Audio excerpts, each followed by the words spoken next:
Hello, welcome everybody. Good evening, and thank you for being here, connected with our new SPD Design Talk.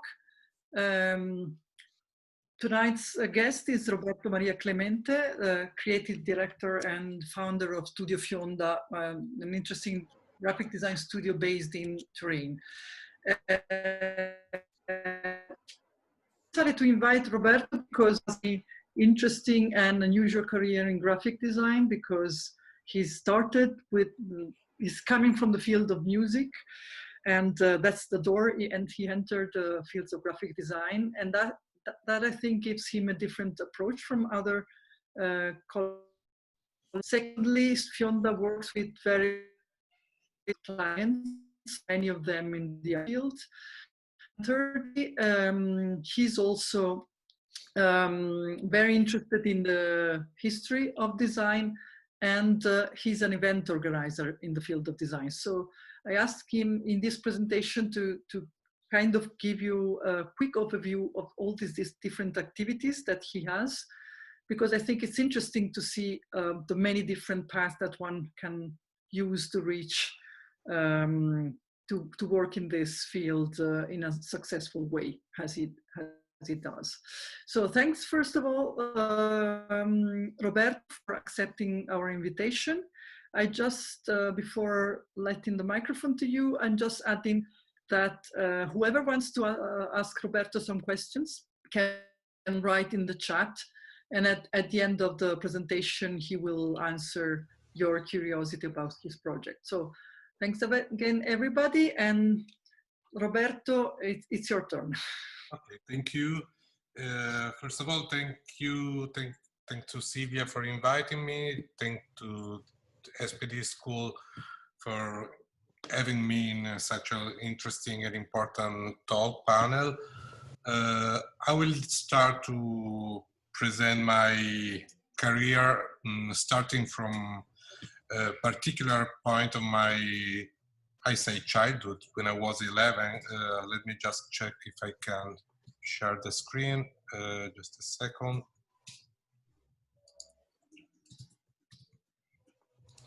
Just a second. Here. And are you seeing my screen or not? Hello? No, we are not. No. Just a second. Trovo la condivisione schermo. Just a second more. It should be on the bottom of your screen. Yeah, I don't know because it's... Just a second. We tried a lot of time, but at the end, when it's the right moment to do it. Okay. Okay. I found it. So I think you can see the screen now, right? Yes. Now, yes. Oh, perfect. So I start with a weird quotation. It's stop. That's, I mean, my mind, it's the perfect starting of a song from Pixies. Everybody know the song "Where Is My Mind," and it start from a stop. So to me, it's like a sense of starting a song or a discourse or a path, like starting from the stop, and then immediately I quote the main heroes of my childhood, that was David Bowie, Teenage Wildlife.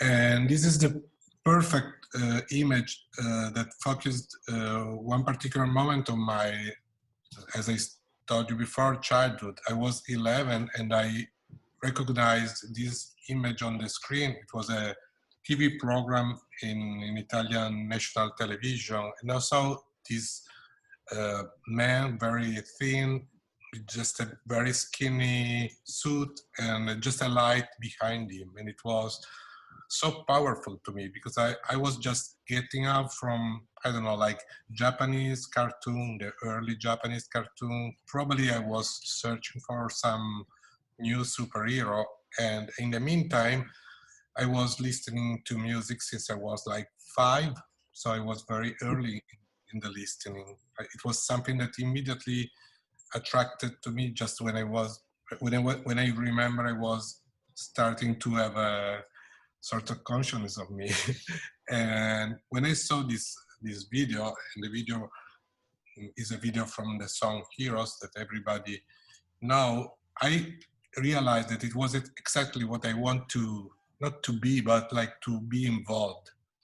So it was 1977, and it was the same year a German band called Kraftwerk was having a big European success with this Trans-Euro Express album that was evoking the sound of the rhythm of a train, but it was using like sort of electronic new sounds and something that was connected in my mind to the future. And then immediately after, in 78, so 1 year later, they came out with this album that was totally interesting to me visually, because it was looking to something totally new. At the time, I didn't know that was really evoking the constructivism period, but to me it was something connected to the idea of the robots. So it was like sci-fi, future, something that was very confused in my mind, but I really liked the idea they were using a sort of uniform, even it was quite ambiguous, and they were playing live very often using fake robots, but mannequin instead of them on the stage. So it was intriguing in a way. And just after a couple of years, in the same time, it was in the meantime, the punk was booming, but also ending in something totally new. So I was very lucky because, I was too young for punk music, but 79, 80, 81, it was the starting of a big explosion, especially in England, where young people were exploding in some different urban tributes. So there was a lot of interesting new visual words connected to different kind of music. And to me, music was becoming something very interesting, like I can say like an amorphous material. Everybody could trigger and manipulate music, and everybody could choose a different direction. It was obviously beginning of the 90s, and everything was mainly everything was happening in London or in England. So I discovered this band called Bow Wow, and at the time I didn't know that Bow Wow was also a school before the band. So again, the music was the entering to movies, because Bela Lugosi's, the title of the song, Bela Lugosi's Dead, was meaning to me something that was related to cinema, to the early horror movie, but Bow Wow was something to me that was something to get deeply through, to discover what it was. And it was this band from England that was using exactly the same identity as Bow Wow's. Probably there was no copyright. I don't know how it happened, but they were using exactly the same original visual identity. And after a few months, they were covering Bow Wow and David Bowie, Ziggy Stardust. So again, there was something that was having like a loop effect in my mind. Like, okay, I'm discovering new stuff, and all these stuffs are related. And then you can see the band, very dark. They were the really most representative musician of the Gothic scene. Even the music is not only Gothic, but they were wearing this T-shirt with at the time I didn't immediately recognize what it was, and just after a while, through music magazine, I discovered that was a very, very recent movie, like a graduation thesis from this new director, American director called David Lynch, that everybody know now. And this was the original poster. And this was, sorry, I have to put it inside.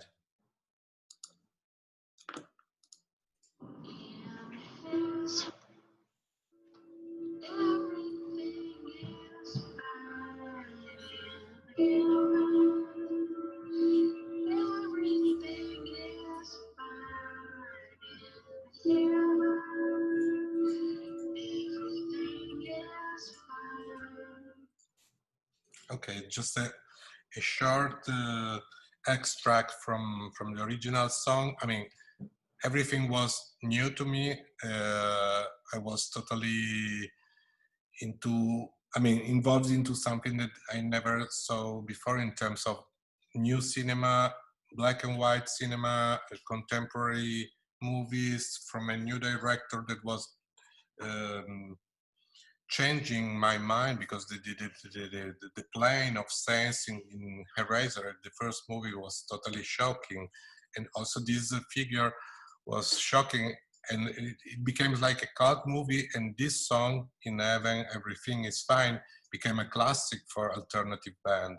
So also the Pixies were playing a cover of Everything is Fine, In Heaven.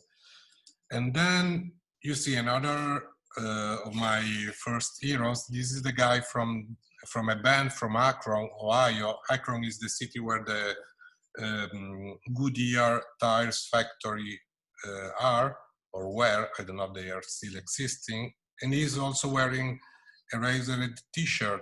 And Devo was a band, that was flirting with the idea of a devolution.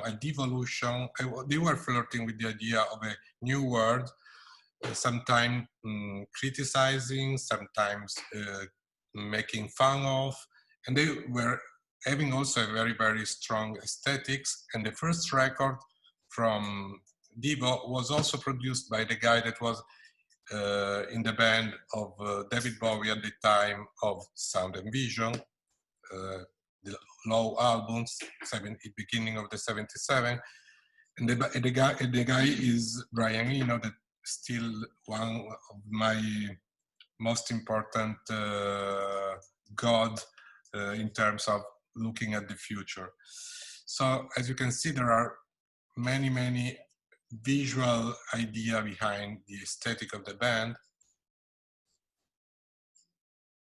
And I don't know, probably it was a matter of uniform. And when you are so young, you need to find something that is strong in music, but even in another level, in another plan.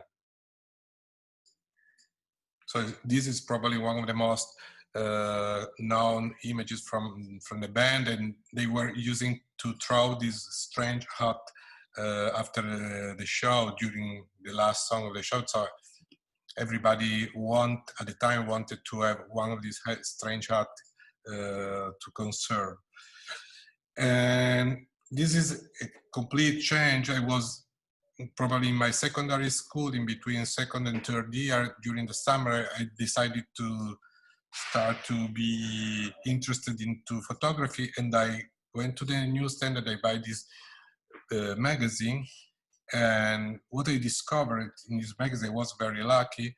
There was a famous singer, Grace Jones, that was having a relation with a famous art director. It was the first time I discovered that what is an art director, or what is the role of an art director.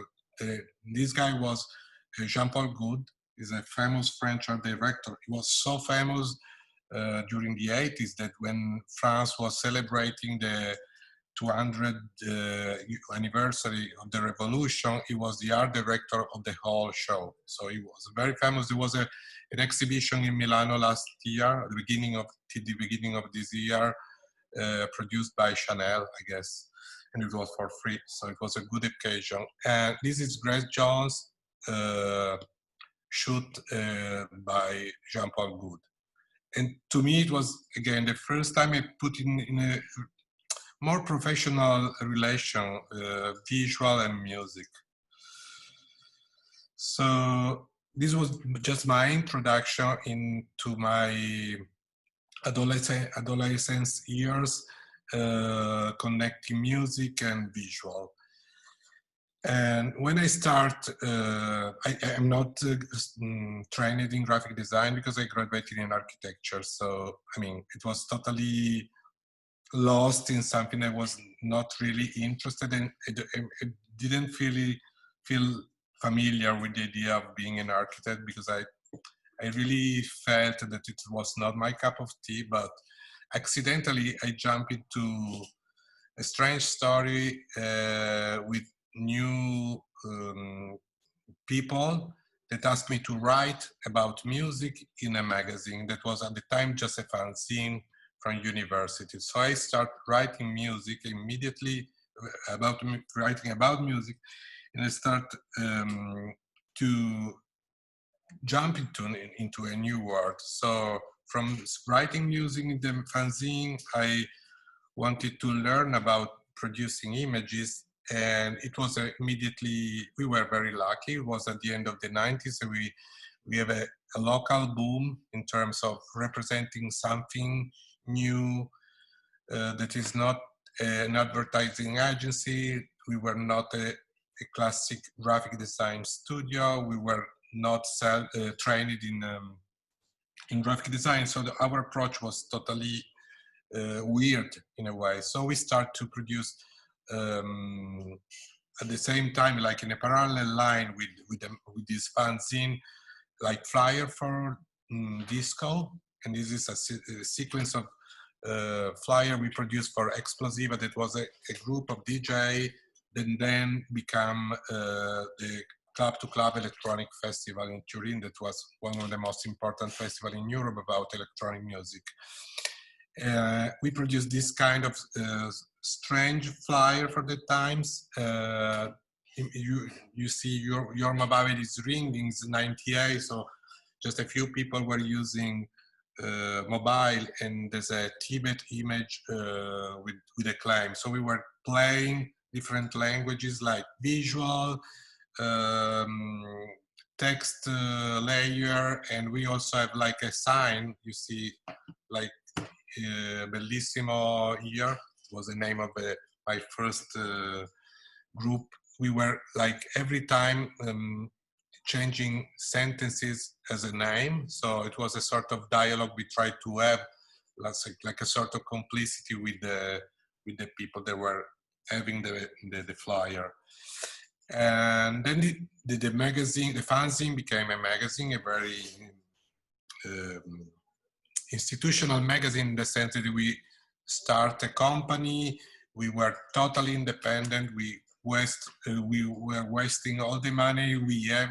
We were investing all the money we get from designing for the first client into producing the magazine. So we were looking rich, but we were poor because all the money we got was involved in producing this sort of style magazine that at the beginning was looking very far from a style magazine. Everybody was complaining that was looking like a graphic design magazine, but we were totally free for the whole career, like 10 years.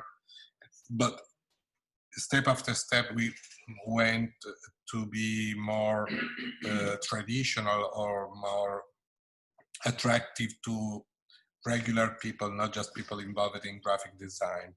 So we were very lucky. I'm still convinced that producing a magazine is the best option to have an updated portfolio, showing to the people that you are able to handle a lot of layers, a lot of complexity.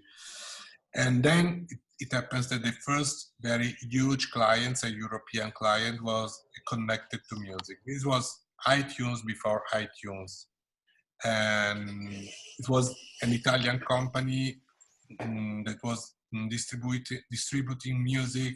You could upload and download music, and it was, asking us to produce everything, like from stand to videos, and we were totally unable. So we made a lot of mistakes and errors, and but we were so proud and so booming that we were accepting every request they did to us, for us. And this was also a stand. So back into the present, the company, my company is called Fionda, and mainly works in 3 different areas. The main areas, the 3 main areas are the cultural, artistic area, and I'm gonna show you project from this area. Then from the beginning, there's a second area that it's about social and urban issues. So targeted to very large audience, to trying to communicate about projects that are connected to the neighborhood, to the city, to the region. So the language we have to use in that case is not the same languages that we can use or we can choose to use in the artistic area. So it has to be very plain, very comprehensible, very, we have to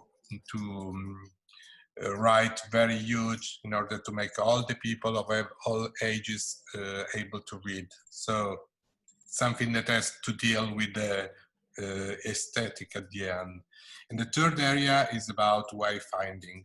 So we start to work a lot on the graphic side of exhibition, and then they ask us to study the wayfinding of some big museum. And at the end, step after step, we gain an experience that's quite good, considering Italy, where there's no, I guess there's no specific studio just into wayfinding. And the last thing we did about is the wayfinding system of our local airport in Turin. So it was like the top of our career in that field. So I will start going to the main project. One of the main projects we are following, that's Artissima. It's the art fair, probably the most important art fair in Italy. And they, yeah. Can I just, before you get started with Artissima, have this curiosity of understanding how you started, you were totally immersed in the field of music at the beginning, and that's where you got your first clients. And now one could say that art is the thing you're famous, is very well known for your projects in art. So what do you think attracted all these new clients in the field of art in recent years to work with you, with your studio? Do you think there's something that attracted them in the way you work?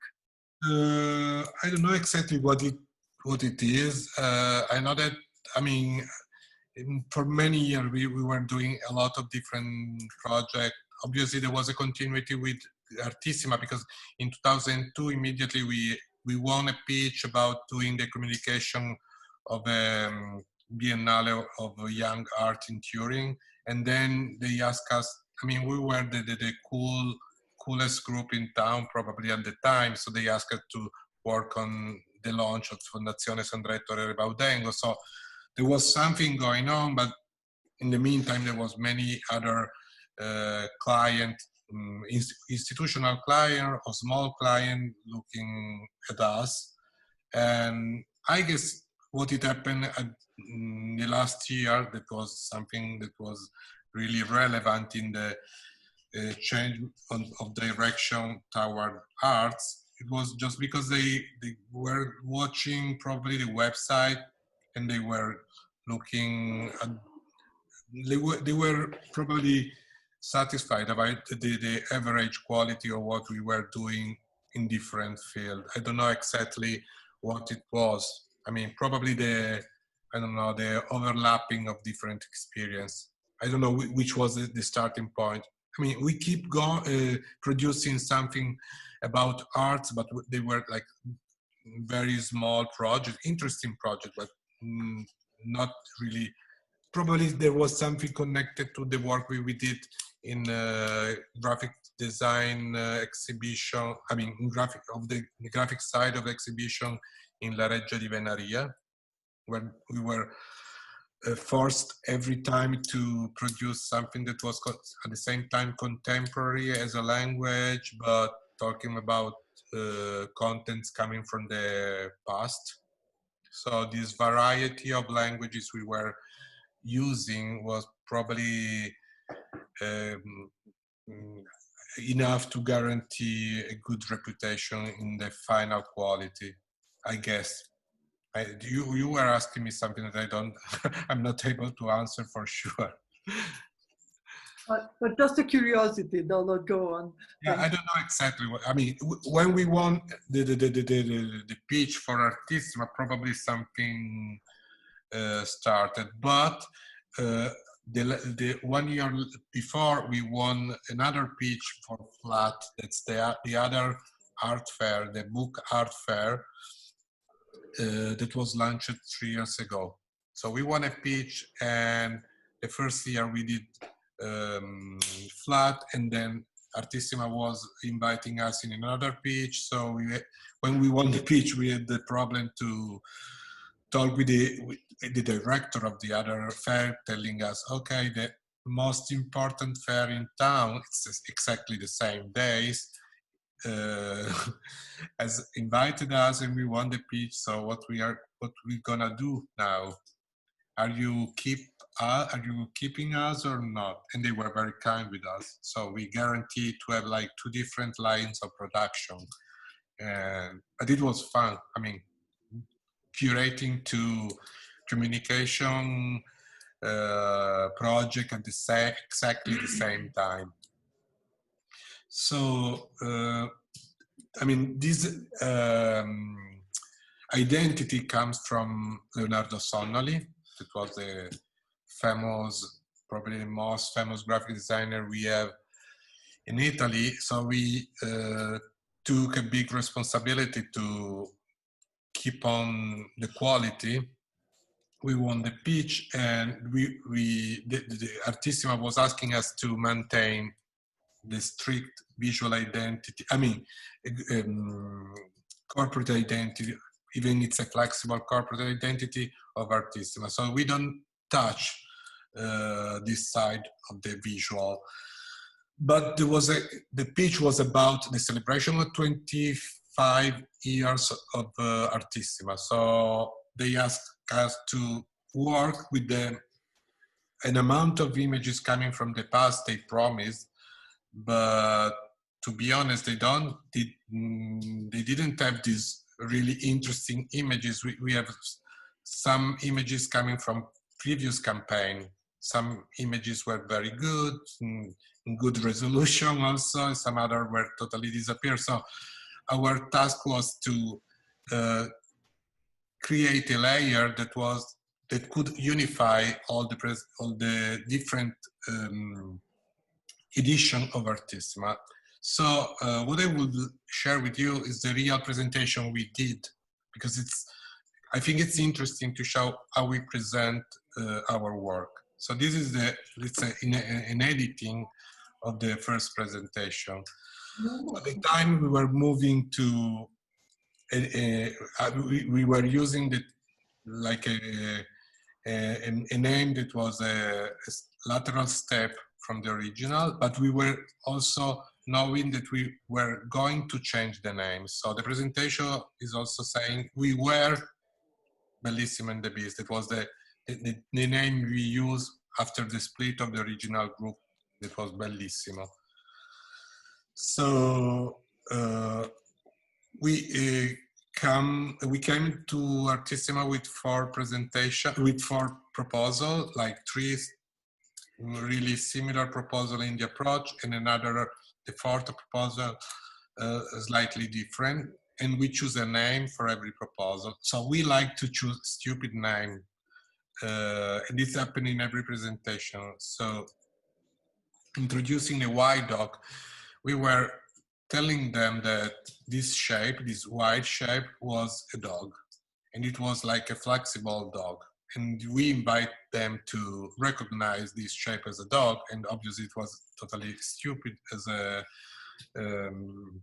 suggestion. And I mean, the various editions were like overlapped with with a layer that was unifying, the different languages used in the past, and with also with a gradient that was really à la page at the time. But we were totally aware of what we were doing. So different dog, different shape, and different proposal. This is a very important page for Artisma because it's a page of all the galleries included in the fair. So it's very important politically. So these are the VIP program and something like this. Then we move to the proposal that was the winning proposal, and it's Hall of Fame. I mean, it was not such an original idea. It was something that was totally in the air. It was so in the air. I mean, you can, at the time, you could feel it. We were very worried that someone else was coming out with same idea and with a different client. So at the beginning, we start like keeping an idea of something secret that has to be revealed, and then we accelerate to avoid that someone else was coming with a similar idea. So this is totally fake, totally post-production stuff. It's like we invent, as you can see, a different badge for different edition. It was totally fake. At the time, nobody was creating this badge for the edition. So we choose the shape, we fill the shape in order to create something that was looking real. And these are other solutions for the VIP program. We obviously, when you work with Artistima, you have a lot of outputs that nobody see, but it's a really wide range of outputs. So we have to play with a photography layer and the graphic layer. So we invent this sort of frame with the shape of the badge. And then we have the third option that was Deep Zurich. It was a way to hiding a certain aesthetic of the time coming from Switzerland, very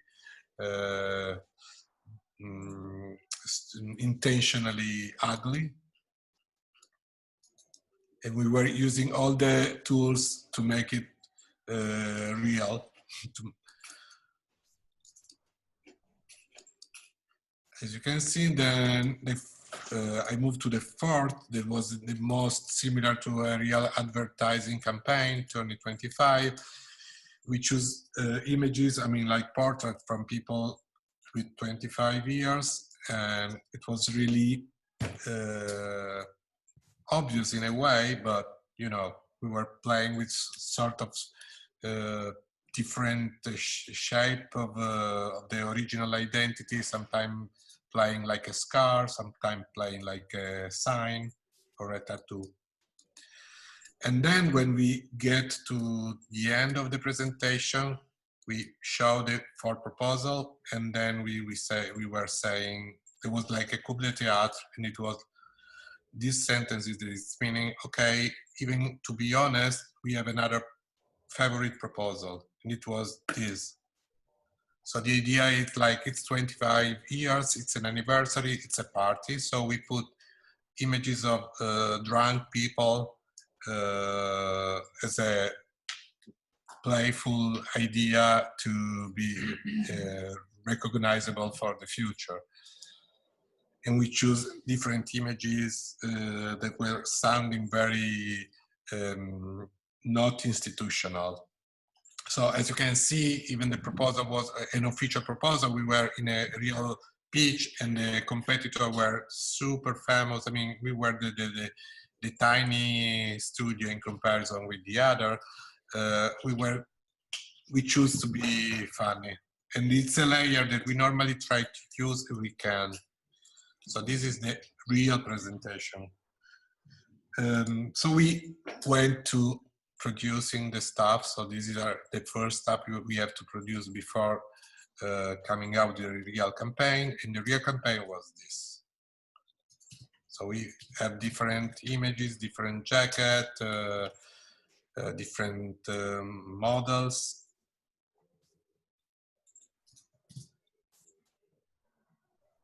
And I mean, it was a good success, even because before our identity, the previous identity, was designed by Sonnoli, and it was a really graphic design campaign based on the graphic design layer very strongly, and our was really, I can say trash, because we were totally aware that it was a bit trash, and we were considering that was a good way to make a break into the recent tradition of 5 campaigns based on the graphic design layer. So probably there was a changement of director, and probably the new director will have something different, really different. So there's a lot of stuff we have to produce normally for Artissima, and these are the VIP card, one of the most important work we are spending time to make it looking very, very unique. I show you something that is incorrect, I know, but just in the last year, I noticed there were 2 other ideas very similar that were used from famous studios or institutions, but just to say that sometimes ideas are in the air, and I don't think I'm feeling like the real author of a very unique idea. I'm just saying that, you know, sometimes you feel when you have to worry that someone else could come out with the same idea before you. So this is just the good demonstration of that. Last year,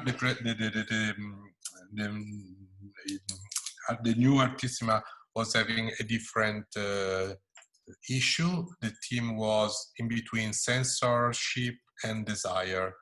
So you have to consider that after the first edition we choose, we were working on, obviously when you have a specific theme like this, you have to remember that you are not an artist and you have not to play with an art layer. Even it's very similar, because obviously the institution, the art institution doesn't want you to be the artist or be misleading in compare your work with the artist's work. So you have to always to know where is the step you have to stop in producing something that could be authorial in a way, but not too much. And you have not to send any political message about that, because there's no sense. This is for artists. We are a communication, just a communication company. So, you know, it's strange because it's a balance in between something that you feel that you can do, but it's better if you can do it, if you don't do it. So we have 9 proposals, and they choose the proposal that I'm going to show you. This is the video. We did like a trailer. It was our first time producing a trailer.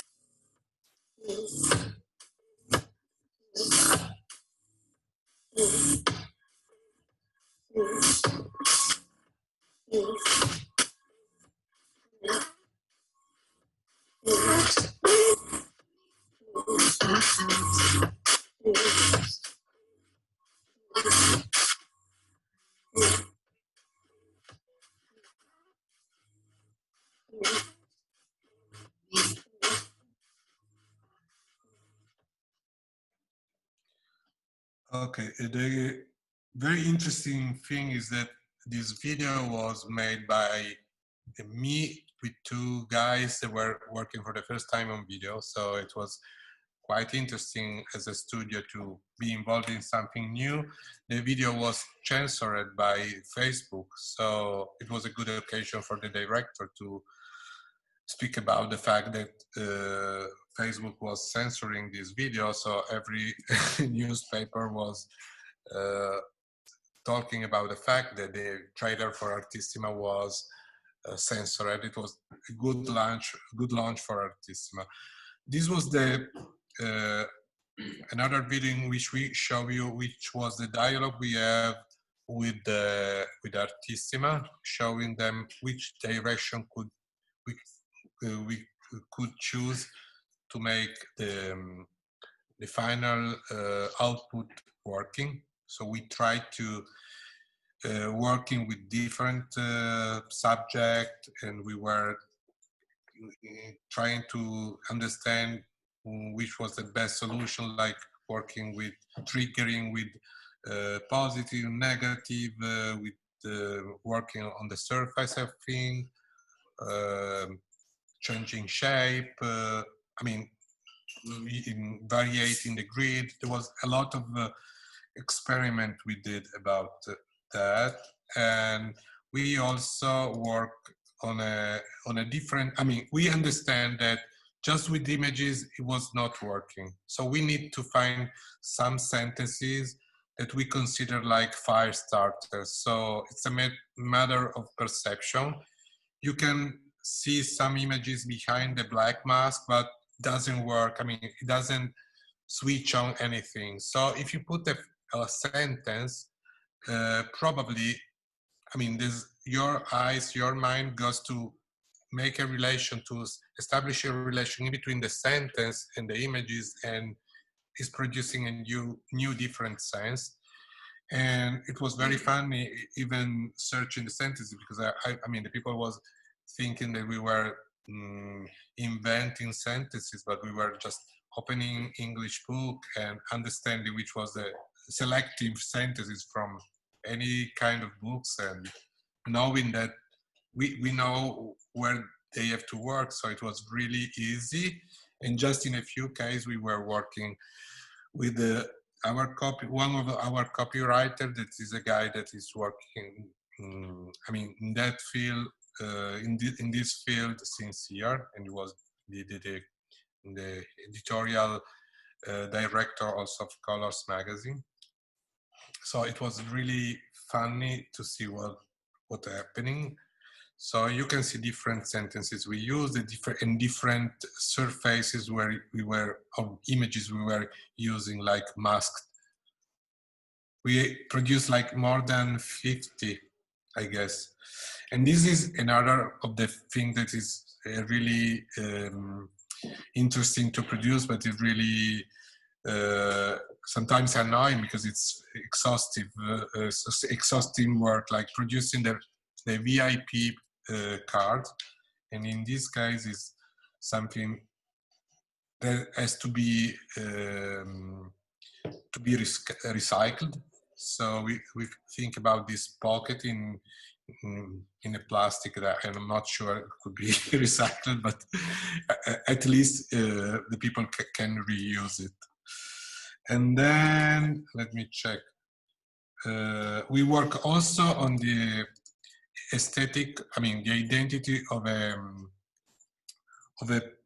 inner exhibition inside the main fair, called Abstract Sex. So again, it was very funny to produce like shape. There were letters. There were evoking something in between sex toy and something biological, and we tried to use in a very analogical way the digital production of letters with some other very analogical tricks to make it sort of blinking. And then I quit with this edition, and I moved to the new edition of Artissima that is going to come out in the next month. So it was a really strange moment, because we had we choose the campaign in January, and the campaign was mainly based on a issue that was in between extinction and evolution. And in January, at the beginning of February, COVID was appearing. So we decide to change the issue. I mean, they decide to change the issues. The main topic was in between, like frantic stasis, in between talking about extinction and evolution. But obviously, when you change the topic and you already had produced the campaign, it's really hard to accept that you have to use in a different way. Anyway, these are the different proposals we come up, but luckily they choose the visual campaign we prefer. We say we prefer because it's the campaign that most represent us in terms, we are not graphic design, we are using different visual languages, or sometimes also textual layers. But I mean, mainly, I'm not a graphic designer, I'm not a senior graphic designer, and just could say that I put together different languages because I'm curious of different languages. So probably I'm not so ideological, but I know that the direction of the studio is much more mixing languages. When I was starting to think about me in music, I guess my ideal tools would have been the sampler, but at the end I ended playing very badly guitar. But I know that when the sampler came out, I was totally overwhelmed by the idea that was so potentially rich. So again, I will move very quickly. It's about choosing different environment like urban and natural, and putting the object recognition tools, filling with sentences refer to personal name, doing some action refer to the past and the future. So this is gonna be the next campaign.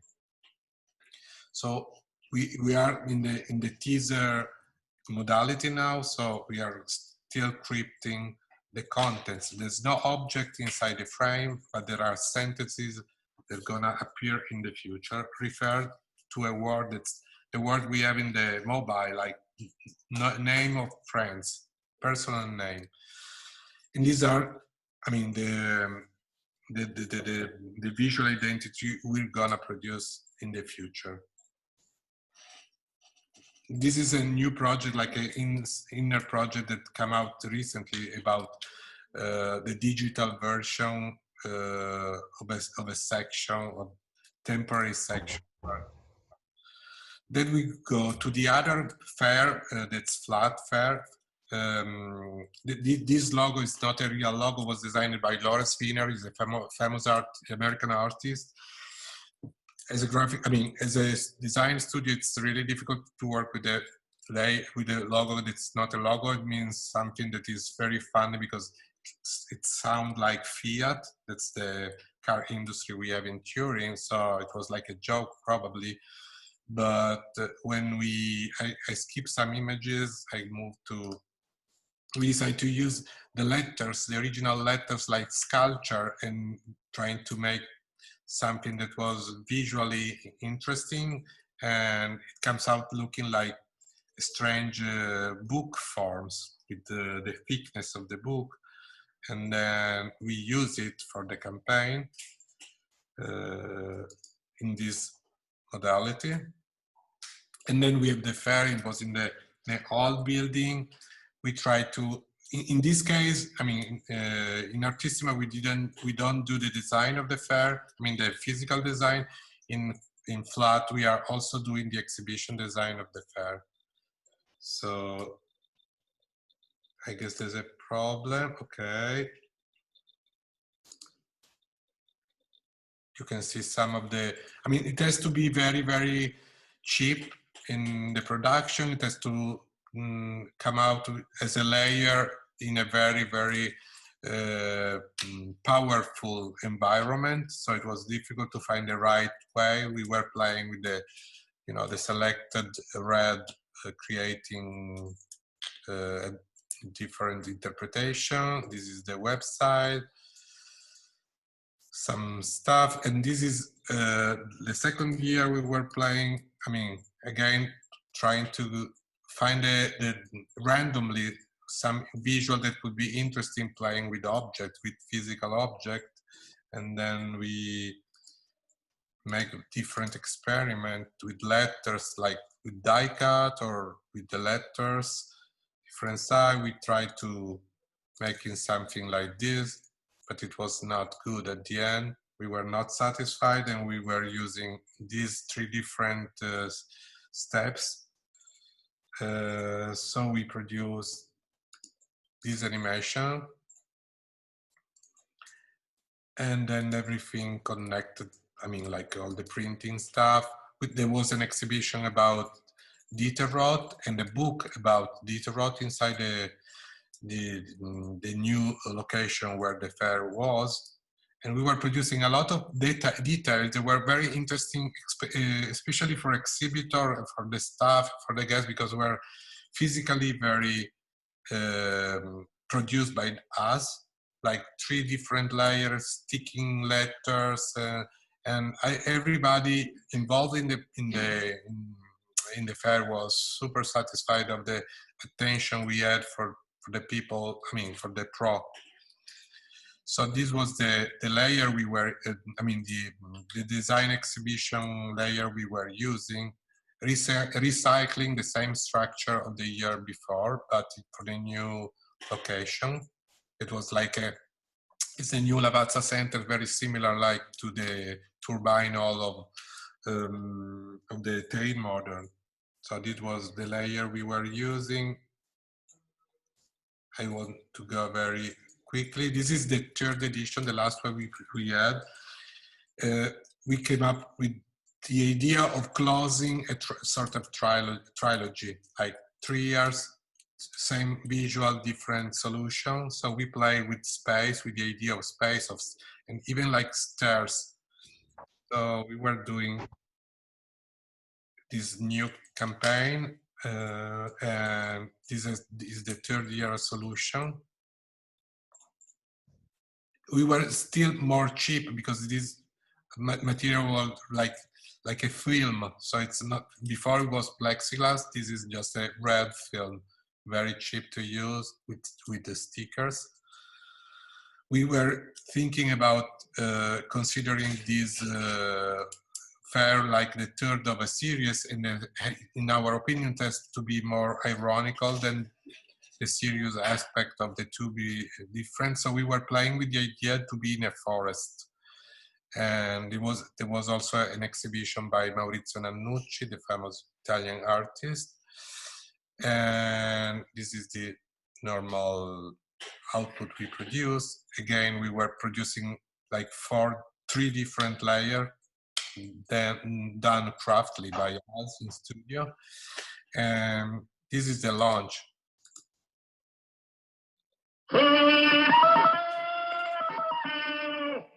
So we noticed that it was very difficult to making the people understand where a talk from the public panel was starting. So we used this Tarzan shout to make it the people immediately going to the panel.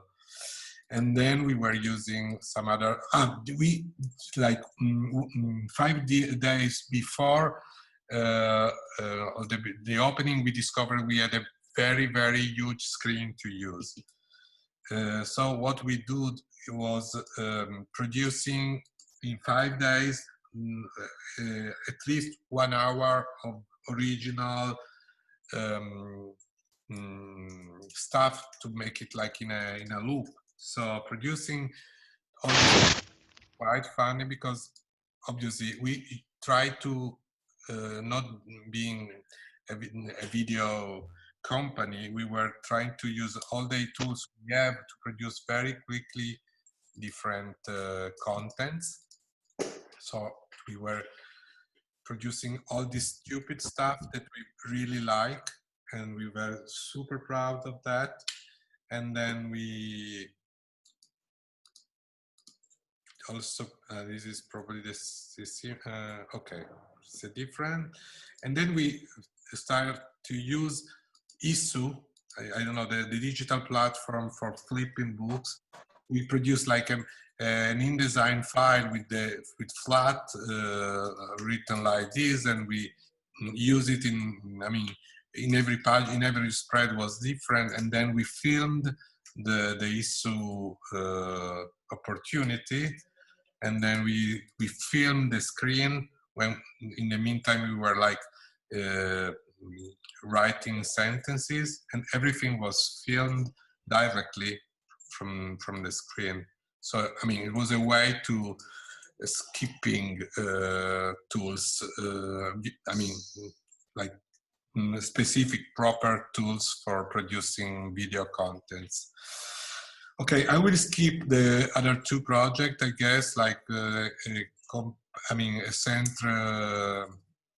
center for dance in Nantes. It's a company, a national dance company. We are working since 5 years as a foreign design group, and some exhibition we did in Benaria.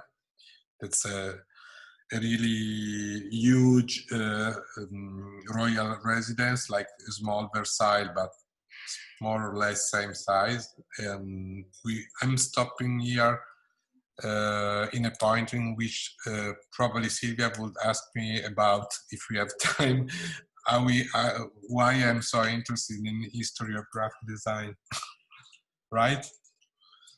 Yeah, it was exactly the question that I wanted to ask you, and one of the reasons I invited you. How this connection started? Yeah, the connection is about that I started to do this job when I was 33, so very late. I'm not a good example, but obviously when you are 33, 34, 35, and you are in a new world that it's so super exciting for you, it's quite obvious to me, like trying to discover everything you can to be familiar with that word. I think it obviously was depending on my age at the time, and but I'm as a person, I'm super curious. All my friends say that I'm vertical because I'm getting deeply through things, but obviously history of graphic design in comparison with history of architecture, that's the field in which I'm graduated, it's quite light. I mean, it's not so heavy in terms of quantity. There's I mean, there's a few positions in the world about this. I mean, about study history of graphic design. So I was doing by myself, buying every book I can. Okay, books are my real obsession, and obviously, if you start to follow the right stripes, it's really easy to get all the information you need to prepare yourself to be much more informed about the history of graphic design. Is this history mainly is the history of things? So, I mean, everything is connected to what's happening in the society along 130, 40 years. So that was the starting point.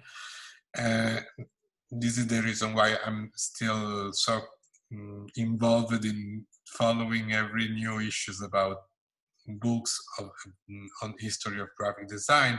And I mean, what is very interesting to me, it's because it's a big potential to be how I can say, treasure to be discovered and reused. So I'm just putting here two examples. This is an incomplete alphabet designed by a Dutch architect, Lauwerix. I mean, it was just the frontispiece of a brochure, used just once, never used after. And I discovered it was 1922, as you can see. I mean, it was looking like pixel based, and we used for another project that this project inside Artissima first year, the guy from Mouse on Mars, that's an electronic band, was using 1 week to make a big workshop about different approach in music.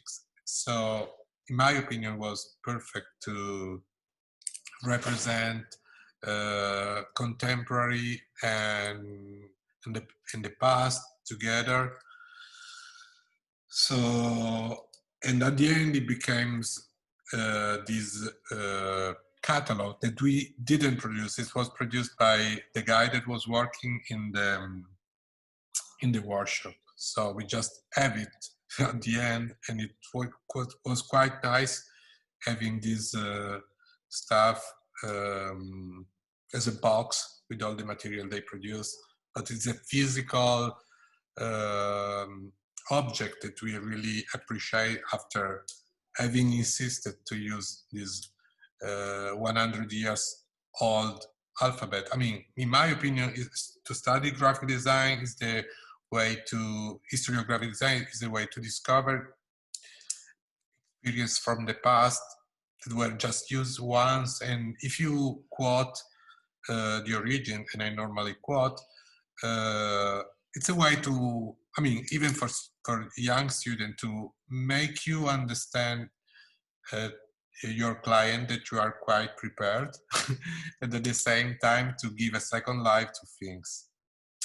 And the second case, it's a recent case. I mean, it's a really, normally it's boring annual report from companies. This is a regional company about live performances, and was to me the occasion to go into the Triadischke Ballet from Bauhaus.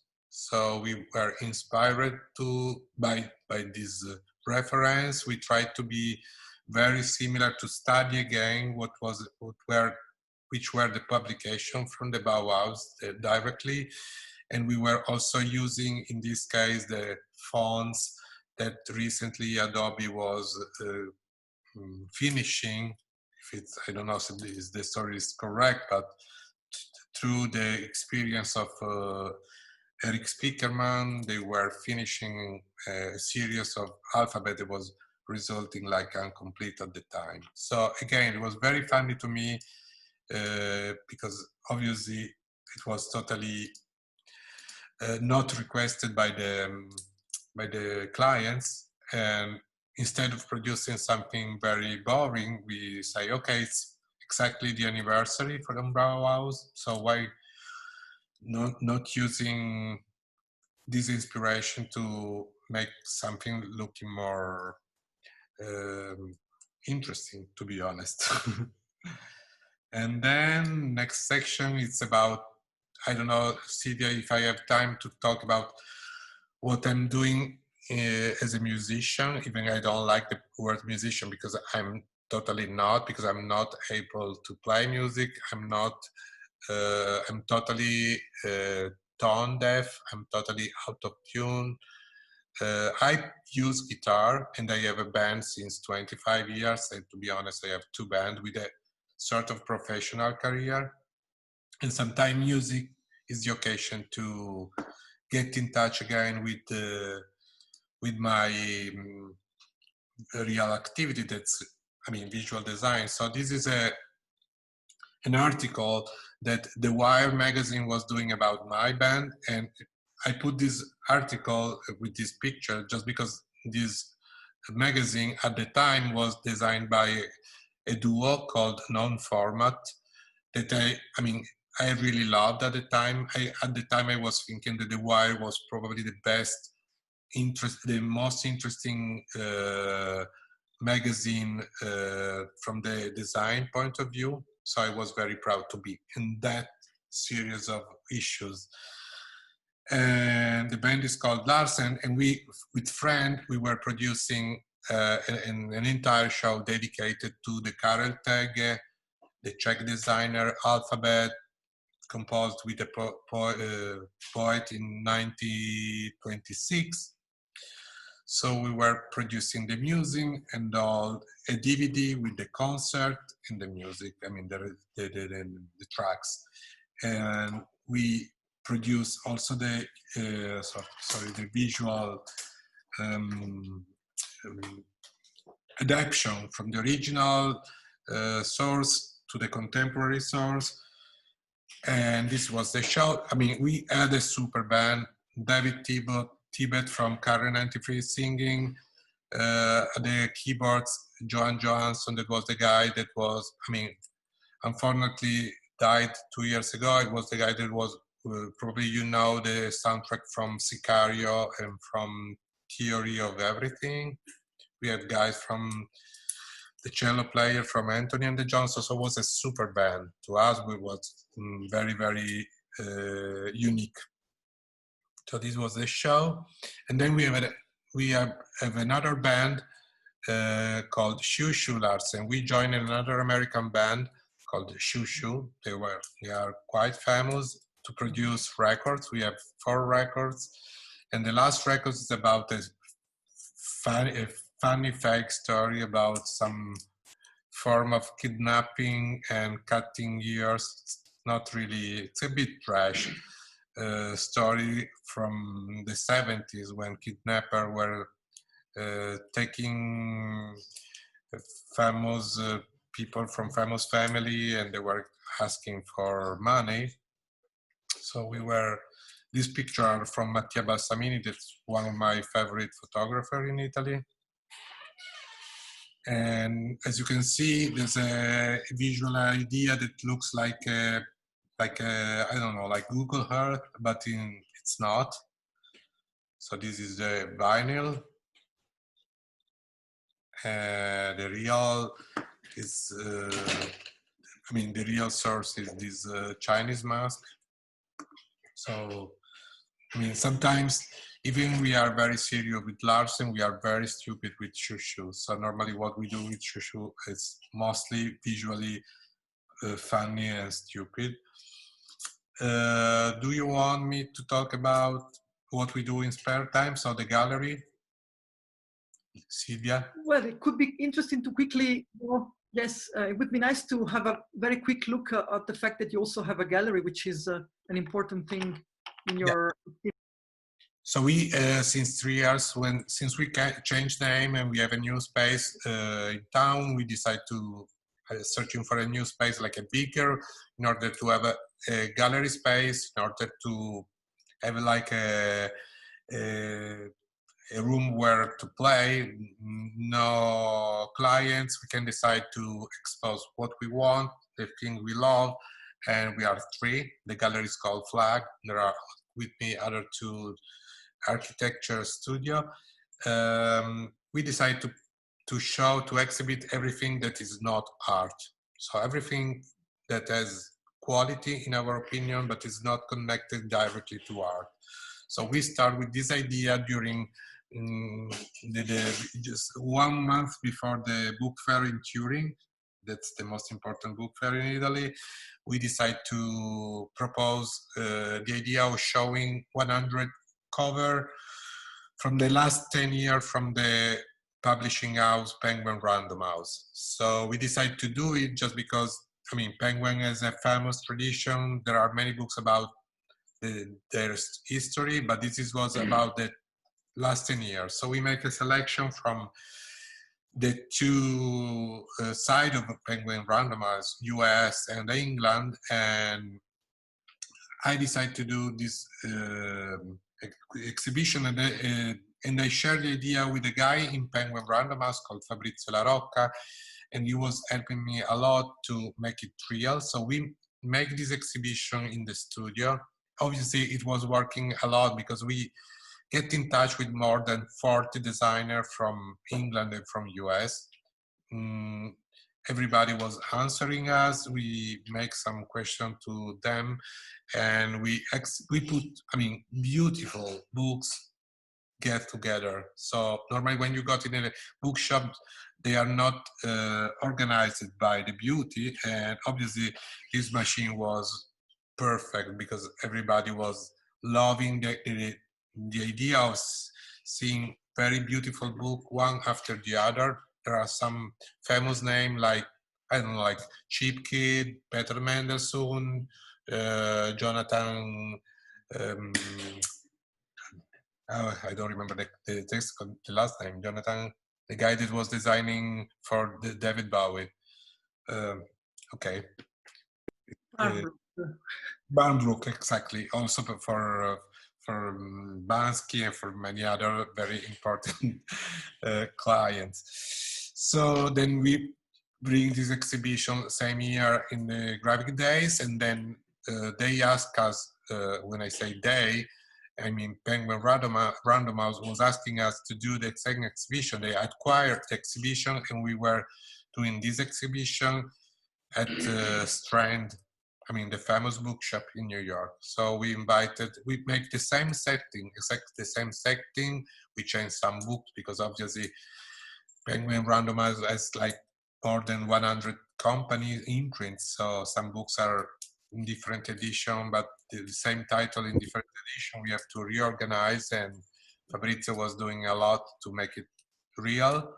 And we make this really interesting talk, inviting some of the most famous designers. It was a very good experience that started from the idea to do an interesting exhibition with few money, just asking to the publishing house to send us books to put in together. It was quite cheap to do it, and it was, in our opinion, a good example of unify lucky an intention to making something that can, from starting from a little thing, became quite huge. And then we have a second exhibition with Eric Kessels, that's a friend of ours, and it was just an exhibition that was introducing in some other place, normally institutional place, and he was very happy to share with us during the period in which he was having a main exhibition at Camera, that is this photography center in Turin. Then we asked to Elmo, that's one of our favorite graphic design studio in Paris, to make a new edition of their touring exhibition called Stratigraphie, that became Stratigraphia. They were using poster produced by client, large format poster, and they're gonna screen print on the top of the original poster, producing new visual. And we really like what they normally do, but also the final outputs were super good. And last year we were producing another different kind of exhibition. It's about the aesthetic, starting from an original book, the aesthetic of the digital interface in electronic music. So we make this strange jump into music again, trying to talk about the aesthetic side of the electronic instrument.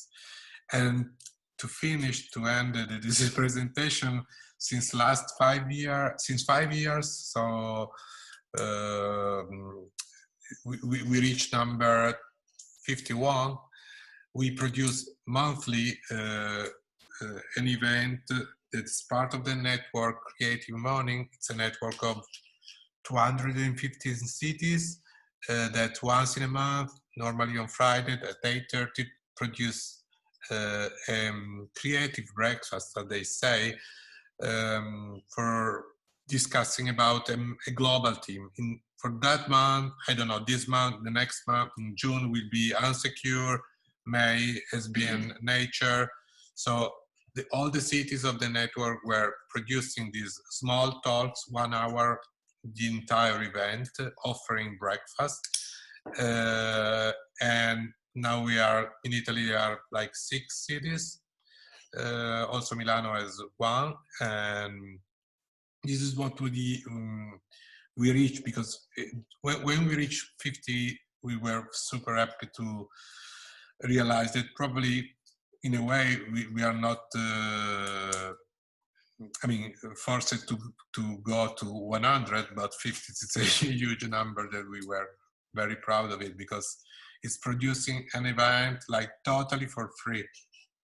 and obviously changing place every time. I mean, every location has been different. So it's something complicated, but at the end it's something I think it's helpful for a small community like we can have in Turin. Like normally we have like in between 80 and 100 people. So people are starting to follow us with a very strong continuity.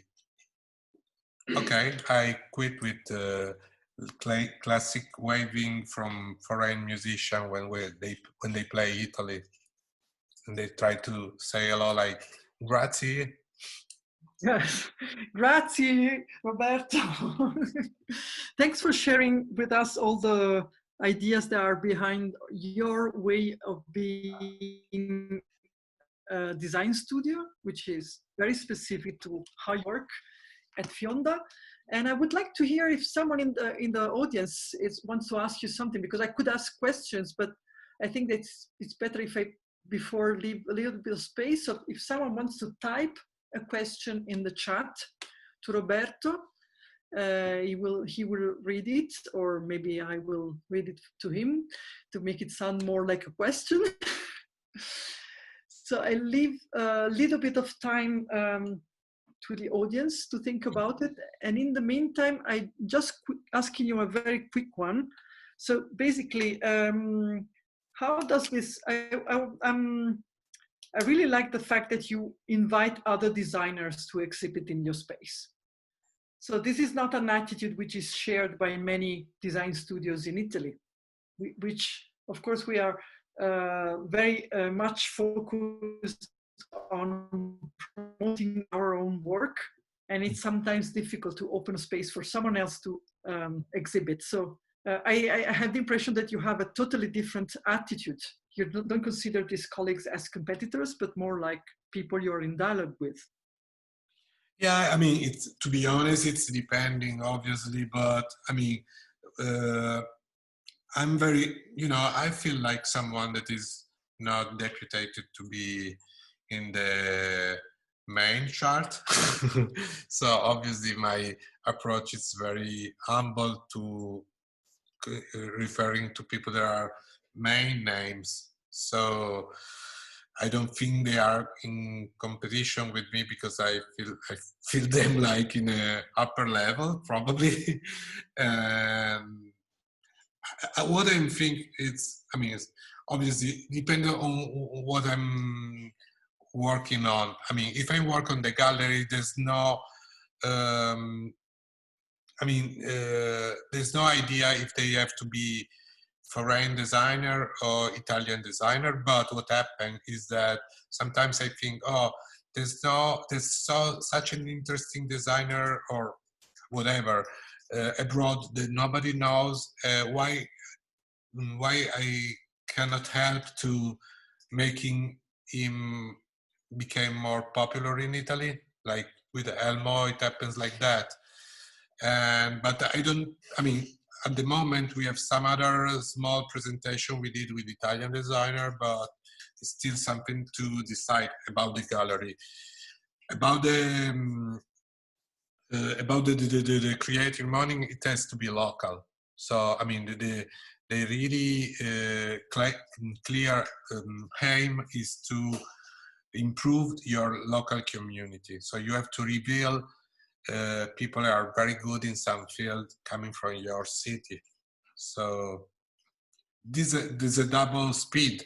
I can play like worldwide with the gallery, and then I'm forced in a way to play locally with the creative morning. Consider that I came from the good experience we have in the past when we were having as a client Bombay Sapphire, and we were producing such a big events that were very exciting for us, like inviting people to give talk, like people like Massimo Vignelli, Steven Sexmeister, Jan Anderson from Designer Republic, Tomato. So I was at the time the lucky one that has to spend time to the guest with the guest when the other guys were working on the production. So in a way, I mean, I lost my embarrassment about speaking in English that sound like Roberto Benigni English. So at the end, I feel very comfortable with, I mean, with my bad English, but no embarrassing, even because I'm 50 something. So you can imagine. Some of them, of my heroes, are same age as me. Like Eric Kessel is my age exactly. Just to tell you why it's very easy that after a while you get sort of friend with them. I don't know if I answer you. I think yes, you did. So yeah, it was I would like to work more. I mean, like producing stuff with other colleague. Like yeah. I mean, So our team is it's huge, but in the meantime, it's so small that I would. I mean, you know that I would like share more. okay. So people, don't be shy. As you see, Roberto is very open to sharing his ideas and experience. So if anyone has something more to ask, I will refrain myself because I don't want to take the space for you to ask something. So Roberto, are you having any guilt about the creative industry or design process because you have such an experience? Things has changed tremendously from what you started now, but is there any experience associated that you feel like it shouldn't be there, but you were still part of it? I didn't get exactly the question. You're talking about the creative process? Yeah, the creative process that for like every time you do a project or any collaboration or campaign, there are guilts associated with it. Mm-hmm. But do you feel regret about any creative process or design? There's some problem with the audio. Can you hear me now? Yeah. Or I should... I'm trying to answer you. I don't know if the answer could be correct. Okay, okay. So, I mean, I don't think I'm the kind of person who needs to sit on the table and trying to think and figure out if some idea is coming as a creative project. I know that I'm totally, I mean, super curious about everything. So there are some ideas that are like waving in my mind since years, waiting to be catched and used. Yeah. So the idea is always to try, I mean, from what I learned from architecture is to be, I mean, in a way it's a cage. So I'm not totally free, but I have to find some strong original point connected to the task. So if I'm working for an institution, I'm trying to understand exactly what are the main and relevant elements of that original source and working on it. Could be like the physically side, could be something very conceptual, but I mean, there's no, I don't, to be honest, I don't have a really proved approach. Every time it's changing, and I mean, normally it's an overlapping of different curiosity about different fields. So I don't know, it's just because my mind was like this. I mean, being totally bad in playing music, I realized just after 15 years that my way to approach guitar, that at the beginning was totally, I was totally hating guitar because they forced me to take classes and I was the bad one in the small class. So when I was using guitar for just by myself, I was like composing stuff without no sense of rhythm. So the originality of what I was doing, that I was not respecting the sense of rhythm. So I don't know which note I'm playing. I'm just put the finger and I'm trying to produce different sound. And I can tell you that probably I have an aesthetic in sounds. So in my mind, it's the same when I work on a creative process for, I mean, now what to be honest, what's happening now that I'm working with 5 or 6 people in the studio. They are coming to me with ideas. Sometimes the starting point is my idea, but there's no priority now. I know that I just could be happy to have someone that is sharing, I mean, the approach and helping me to come out with something more interesting. And one thing that I really want to tell you, to be more specific as I can, is probably my only religion is playing. I mean, it's playing randomly. I don't know what I want. I mean, I trust the fact that I will discover something interesting if I'm following some steps that are like searching without any proper intention.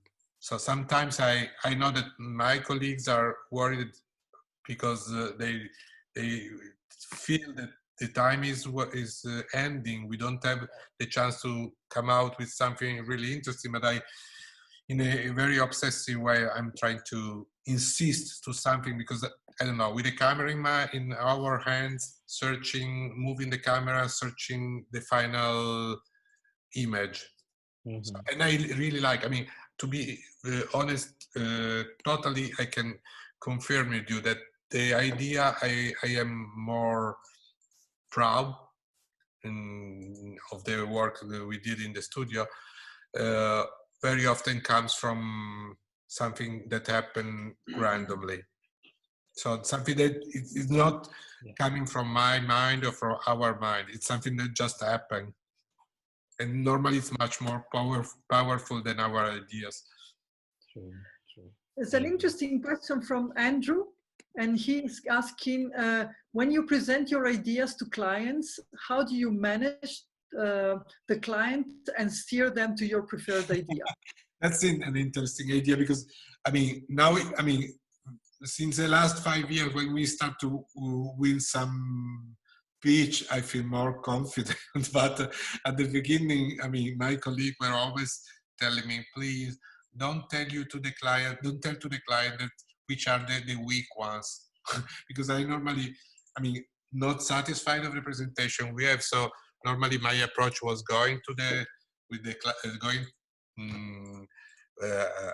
the meeting and showing them which are the strong point and the weak point.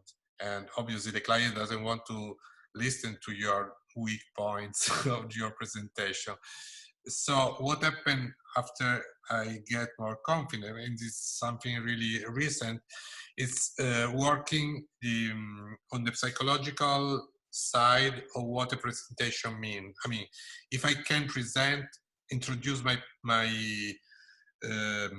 presentation personally, I design the presentation in one way that is totally different if just I send the presentation. Sometimes I imagine the moment in which they are watching my presentation and I'm not there. So how I can keep that people stick to my presentation. So I don't know, like the first slide are really big size type, just one sentence for every slide in order to forcing the people to going page after page, but not being very heavy to read. So it's different if I send the presentation and then I go to present. And obviously it's also more different if I go directly with the presentation of the client. So my aim now is imagine that moment. Imagine the particular moment in which they take in consideration my presentation for the first time. So that's the main feeling. Is there any? There's another question from Carla. She's asking if she doesn't know if you're already work with clients in Milano, but which kind of differences do you find between working in the Milanese or Turinese environment? I mean, Turin is a small city. So everybody know each other. And we were, to be honest, we were working for mostly all the institutional cultural clients. At the moment we are working with camera. We were working recently with Fondazione Torino Musei. Probably we just not work with Castello di Rivoli, but I mean, most of the museum are in our portfolio. I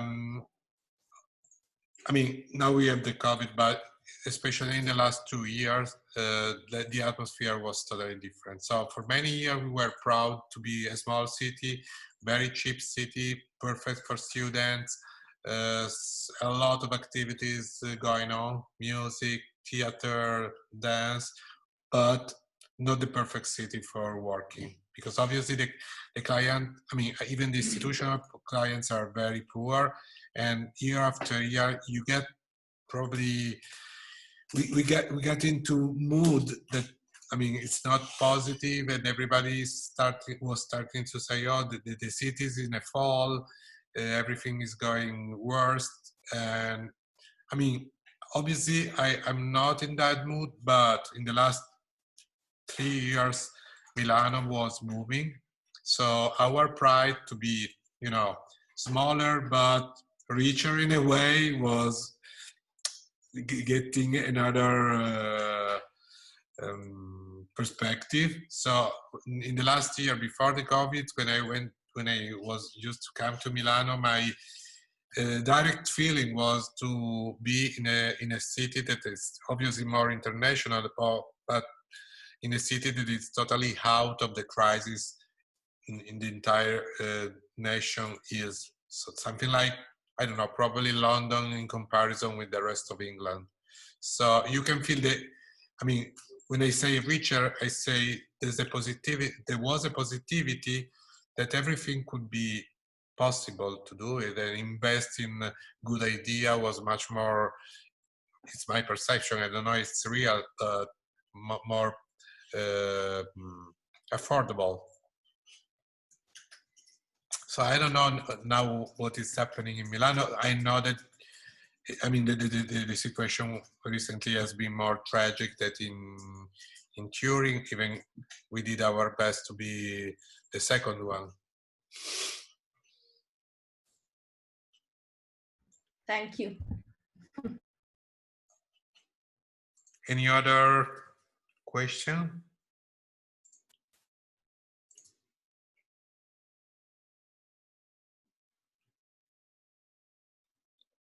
Silvia, if there's no question, I can imagine that we can finish. Yes. Yes, I think we can wrap up. And thanks really for sharing a lot of backstage. I remember we used it word discussing the lecture before because it also has to do with music. So yeah. Backstage is very important, not just images, but also things that happen. How do you get to some result? How do you start a project and so on? So really thanks for being so sincere about your projects and your work. And I was happy that the students could hear your point of view and your experience in the field. And but again, so I would thank you, thank to Scuola Politecnica, even thanks to Massimo Pittis that is teaching there. This is one of my best friends. So the reason why I can stay a lot in Milan is just because I could visit him. So now that he's teaching in the school, so I want to say a lot to him in case. And probably, you know that, probably you don't know, but when I was starting in a couple of years, I was working in this insert inside Abitare magazine. It was an insert about graphic design. Probably you were working also in that, and he was suggesting us for an article just after 1 year or 2 years of our activities. So we get in touch with him, and and I personally was very shy because I mean, I was feeling like, oh, he's my maestro, even he has just a couple of years more than me, but I was just starting, and Massimo was already famous at the time. And so after years, he became a very, very close friend. So this is again, I mean, something that is connected to the age I have when I started to jump in this wonderful world to me. It is still wonderful.